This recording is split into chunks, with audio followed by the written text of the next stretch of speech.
Major drug companies are paying billions to settle opioid lawsuits, and Nevada will get more than $280 million, which our Attorney General calls a major victory. But what will be done with all that money, and will it have any effect on drug overdoses? The 8 News Now I-Team's George Knapp has a story.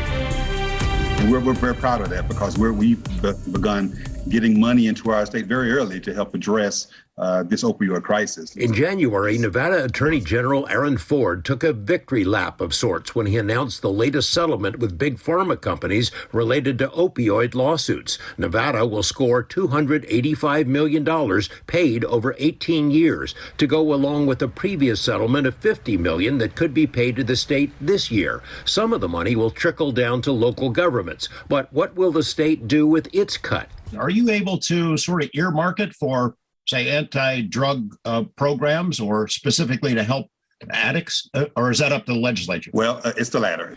Advisory committees can make recommendations to the legislature, Ford says, but ultimately lawmakers will make that call. This is being driven by litigation. The people involved in this aren't talking about millions of dollars. They're talking about billions and billions of dollars.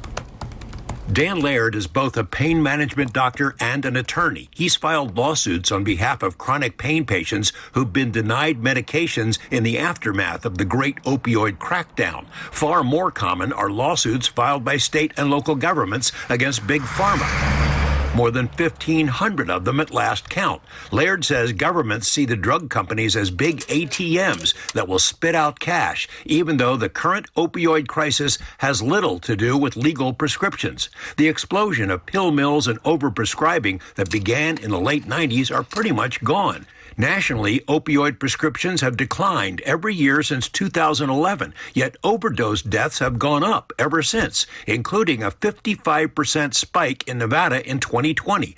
But the culprits are illicit street drugs, notably fentanyl and heroin, both of which are cheap, plentiful, and smuggled into the U.S. by drug cartels. This massive study conducted for veterans hospitals found that 73% of current ODs are caused by illicit opioids. In some states, it's as high as 87%. Huge upswing in opioid deaths has occurred because of fentanyl, yet they continue to pound this drum that it's prescription opioids causing the deaths. Aaron Ford says his office is aware of the distinction. From 2019 to 2020, for example, opioid-related overdose deaths increased by 76%, and opioid-related emergency department encounters increased by 26%, and the use of fentanyl increased by 227%.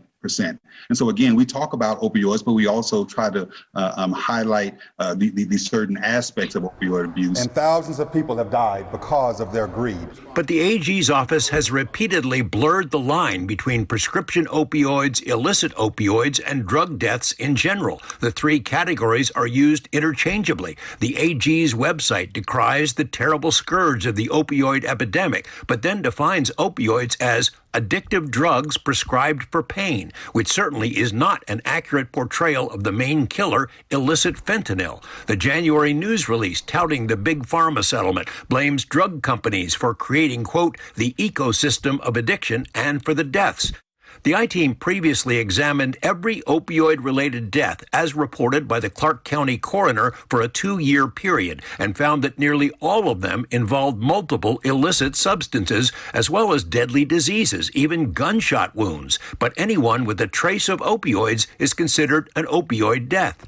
Red Lawhern, a longtime advocate for Americans with chronic pain, thinks big-dollar opioid settlements add fuel to the fire. Millions of legitimate patients have had their prescriptions cut or eliminated because addicts are dying from street drugs. Doctors have stopped prescribing pain relievers or have left the field altogether. Seniors who get the most opioid prescribing have the lowest rates of opioid overdose-related deaths by a factor of 3 to 1. Kids under the age of 19 have the lowest prescription rates for opioids, and they have a rate of opioid-related overdose death that is 3 times that of seniors. Aaron Ford agrees that the needs of Nevadans with chronic pain must factor into future decisions about opioid policies. In the meantime, he says, additional settlements with drug companies are in the works. George Knapp, 8 News Now.